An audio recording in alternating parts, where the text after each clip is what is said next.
To our international guests, welcome to Amsterdam and welcome to the Fringe event Museumnext. My name is Miralve Berghout and I work for Nacht, and we are very proud to be partnered today for Museumnext and this Fringe event. For more Fringe info, please check the Museumnext website. Nacht is an organization that does the annual museum night in Amsterdam. And this is my colleague Reinier Klok, an independent programmer, and he is also part of the Nacht family. Hello, welcome. Heritage sells. As a museum professional, you have probably noted around you the word heritage is everywhere. It's in your clothes, it's in the things you eat, the kitchen utensils, your retro sneakers, your reissued jacket. Everything almost is something you can get with a history, something that could be in a museum collection as well. Companies are eager to share it and to tell their story and spread it, just like a museum. We explored this a year ago with a small, intimate event organized by Nacht Pro. And there proved to be a common ground between companies like Bacardi, the Van Gogh Museum, the iFilm Institute and the independent record label. So something has changed maybe. Maybe there's a new way emerging of how the audience wants to interact with heritage and their history. So tonight we present 3 people that are involved in presenting and spreading heritage and history they care about, but do so in their own, using their own professional background. And don't start a museum, maybe partner with a museum, but don't collect, maybe collect, but don't put it in a museum, in a vitrine or something. They know a lot, they have an urge to share it, and they have all the possibilities to do so. So why don't they do it? And they just did. So we present these 3 people Tonight, here on this stage. Our first speaker is actually a museum, but a one-of-a-kind museum. It's an online museum called the Big Internet Museum, and I want to ask Dani Polak to the stage to start this first presentation.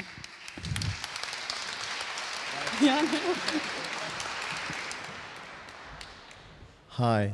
Oh yes, that's working. Okay. Gonna start off with, my name is Dani Polak, and I'm one of the co-founders of the Big Internet Museum. My 2 partners are here with me, Joep and Yuri. And I have to start off with saying this is really weird to be standing right here, because like a year ago, we were having our day jobs in advertising, and now all of a sudden we're here, and this is really odd. So I have a small keynote presentation. It's only 20 slides, and then I'm off again. But I think not all of you will know what the Big Internet Museum is. So we made this really short film. It's only 2 minutes long, and it's about what the museum is, what's in it, and it's especially about our opening week, which was really special to us. So start off with that one. The Big Internet Museum, the world's first and only internet museum. Online, always open, with free entry for the whole world.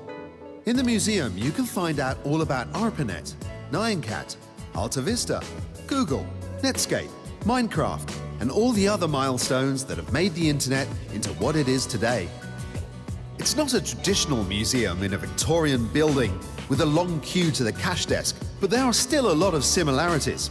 The collection is divided up into 7 wings, from the history wing to the meme wing. There is an area for temporary exhibitions by guest curators, and visitors to the museum can make their own donations in the form of tweets.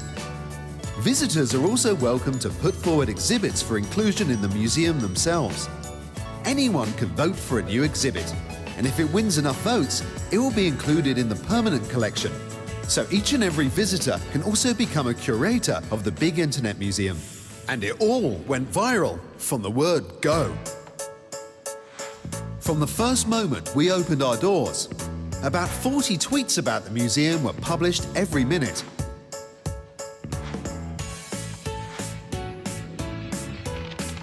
As well as all the major technology and lifestyle blogs, hundreds of personal blogs also picked up on the museum.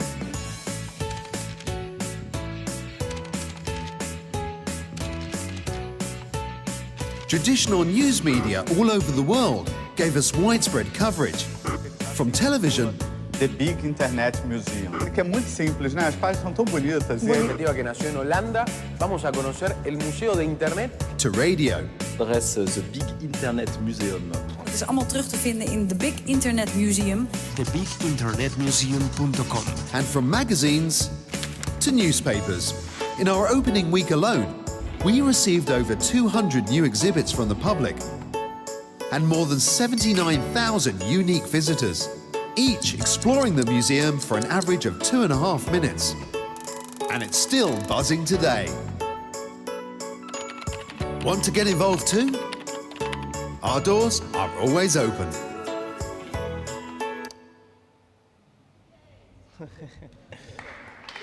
Thank you. Okay, now I know this is a bit like we're actually, to be honest, really proud because, you know, a year ago, as I mentioned, we, the three of us were working at an ad agency, and I have a background in art and in technology, and we do lots of big campaigns for big brands here in Holland, and we advise them doing digital campaigning and stuff. And there was one day a year ago in summer, and this is actually how it all started. We went to see a client, and we were discussing a preloader. That's a really stupid animation you get when a website is too big to load at once. We were discussing a preloader. That's insane if you think about that, discussing a preloader, you know. So we were driving back to the office, and we were stuck in traffic jam. And we said to each other, you know, this is really weird, you know, a preloader. Once we have children, if we ever get children, once we have children, they'll probably have a connection that fast, they will never know what a preloader is. So, and then we said, are there any is there stuff we don't know anymore, you know? There must be, and then, you know, then it all came out, you know, of course, because, you know, we said to each other, we use Google all the time, but, you know, we forget about Alta Vista all the time. That's really stupid, because that was the one thing I used as a search engine, you know, all the time. And then so we looked at each other and said to each other, you know, maybe it's up to us. Maybe we have to, you know, collect all these things and put it in a museum. So there was one simple thing to do, check Google. Is there an internet museum already? There was none. There was none. And we were like flabbergasted, you know. There was no internet museum yet. And that's so weird because it's so logical to have a museum about the internet, and it wasn't there yet, you know. And although it's a young thing, it's only about 40 years old, you know, the growth is so hyper exponential. There should be a place to collect all this beauty. So we found a partner who we convinced them to build it for free. Stupid, but it worked out. The fun thing is, this actually, I want to tell you about what happened then. But one really important thing is that I always start off with, we didn't have any money. We had 300 euros we really want to spend on pizzas at night, but there was no actual money to build it. So we had to convince people this, you know, the world was ready for this, to build this. And then, you know, we said to each other, okay, so if we do this, then we, you know, there's one simple rule. We make it 50% a museum and 50% the internet. And that sounds real simple, but it's really complicated. Because the internet and musea as we know it, because we're not from this, you know, we're in advertising, so we're just visitors to a museum. And for us it was like opposite things. On one hand, you have the internet, it's always open, it's transparent and accessible for anyone. On the other hand, you have the museum, and in our opinion, you know, it's curated, it's well crafted, and it's always correct. So that sounded like opposite things. And this always hurts to me. I have a Jewish background. No money. There was no money. And we decided, and this is a real important thing, we decided if we do this because we really love the internet. It's like we want to give something back to the internet. So we said to each other, okay, heartbreaking for me, we won't make any money out of it. Never. There will never be banners, there will never be sponsors, there will never be anything. The only thing we want is, you know, we do this for free, and we do this because we love the internet so much, and we ask people to provide us services instead. And they have to do it for free, they won't make any money out of it whatsoever. So, this is real cool. This is the original ARPANET drawing. ARPANET is the grandfather of the internet. This is what makes the internet, because there was a time ago in Switzerland, very ingenious people with, you know, the greatest minds in the world had this invention, you know, connecting computers. Then it was called ARPANET. And it was like the biggest invention for me, since like, you know, you have the wheel, electricity, which is important, otherwise there was no internet. But then comes, you know, internet. This is like the biggest invention ever. It's like, this is great. And then they said, you can do probably wonders with this whole thing. You know, if we give it to the people, you know, what will the people do with it? This is so great. So they decided to make it public, and you know, this is what we did with it. You know, what we love so much about the internet is cats. And this is weird, but this is fun. This is funny, but it's also really serious, because this says something about what the internet is. It is really ingenious ecosystem of, you know, connecting computers, and you can do lots and lots of things with it. But if you give it to the people decide. They decide to want to look at cats, they look at cats. It's actually pretty funny, I look at cats all the time, but...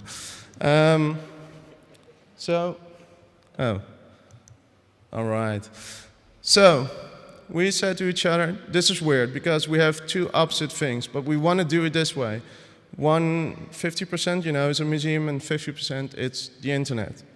So, that's our starting point.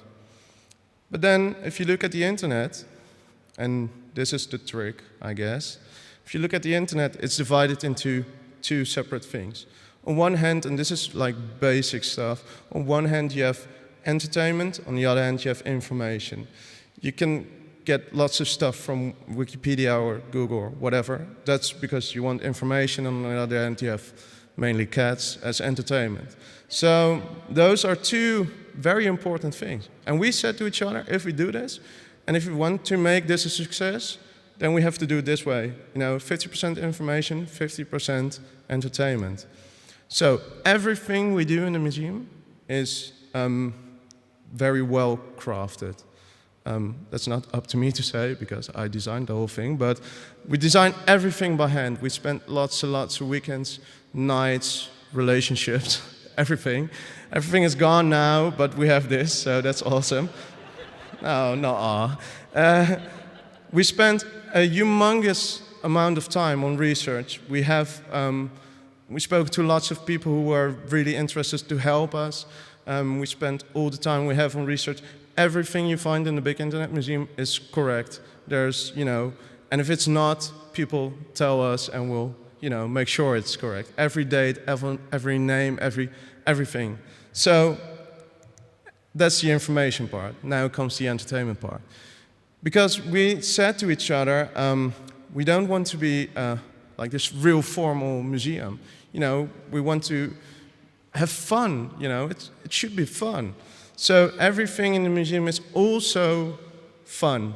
For instance, this is just a small example. If you mistype a URL or anything, you end up on our 404 page, which is actually a part of the museum. And also, that's maybe too hard to read. This is like our splash page, opening page, first page you see. We're open all the time, of course, but we're closed during Brazilian Carnival for obvious reasons. We had many complaints about that one. We actually closed, by the way. People ask us why. Obvious, you know. We don't know why. It's just fun. We're trying to have fun. And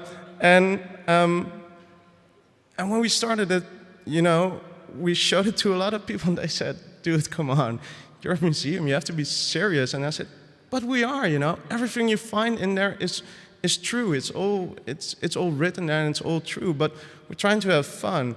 And what we ended up with, this is really blurry, I guess, for you guys. Yes. Well, there was a small example.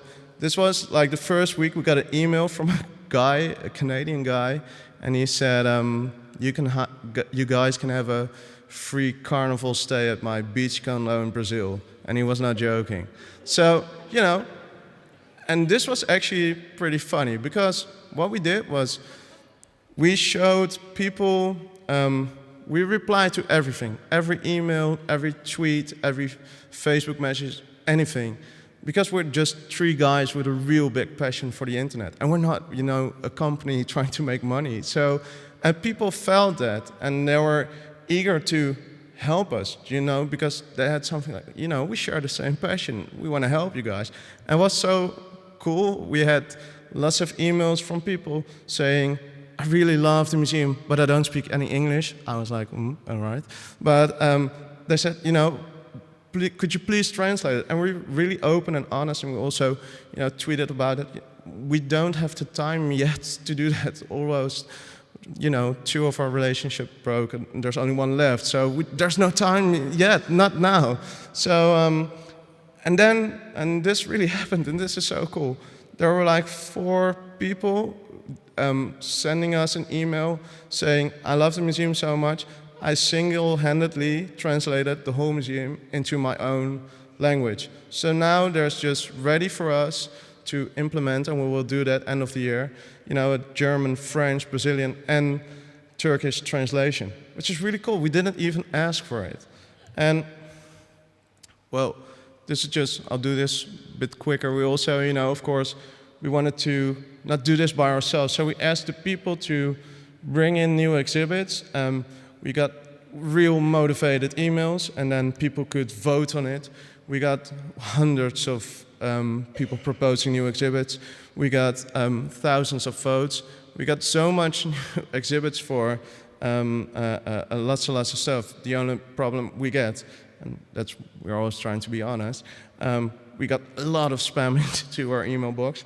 So it's really hard to get through all those submissions. But it's really cool seeing people setting up like their mini campaign to get, for instance, Spotify into the museum. That's really cool. And they do that because, you know, send us emails, really want Spotify into the museum, and they see us as these 3 guys doing this and not like this big company or whatever. And as an ultimate reward, that's impossible for you guys to see, but there's right underneath the text, there's a really small gray line saying, "Donated by Willy." And this guy's name is actually Willy. And for instance, this is a guy, and this is such almost a heartbreaking story. This is a Belgian guy named Willy who spent like his whole life on research on this guy called Paul Otlet. He's a Belgian librarian who came up with the whole concept of the internet in like ages before there was even like computers. So he was like a visionary guy and he said to us, "I really love this so much. You can have all my research if you would like to implement it into your museum." And we said, "This is really awesome, of course we'll do that." So, you know, he spent his whole life researching this guy and was willing to share it all with us. And this is the tricky part. I don't want to learn you something new, because I bet we can learn way more from you guys. But what we found out in this short period of time is that if you're, instead of being formal, just being, you know, people sharing a passion and have fun and be accessible, that gives you a real involved audience. We have the feeling we do this, not the three of us, but like with thousands of other people helping us, making this grow. And that's it. Thank you very much.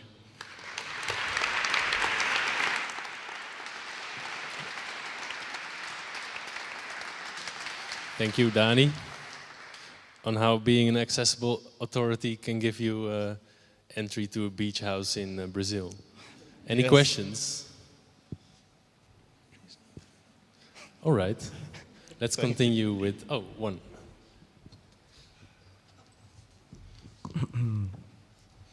Hi, my name is Daniel Bouw. I'm an independent organizer of cultural events and projects. You said there's no business model, you do it for fun. Yeah. Come on, be honest with us. I'm 300% honest. There's not even a document, or there's nothing. There's really nothing. We do it absolutely for free. We didn't make any cent out of it. Yeah, wonderful. But you still work at the ad agency then? Yeah, that's why. That's the trick, man. Okay. You know, I drive a Ferrari. No, that's a trick. We still have our day jobs, and we do this like 3-4 nights during the week, and then 1 day in the weekend. And that's really true. Congratulations. Thank you very much. Thank you very much. Thank you.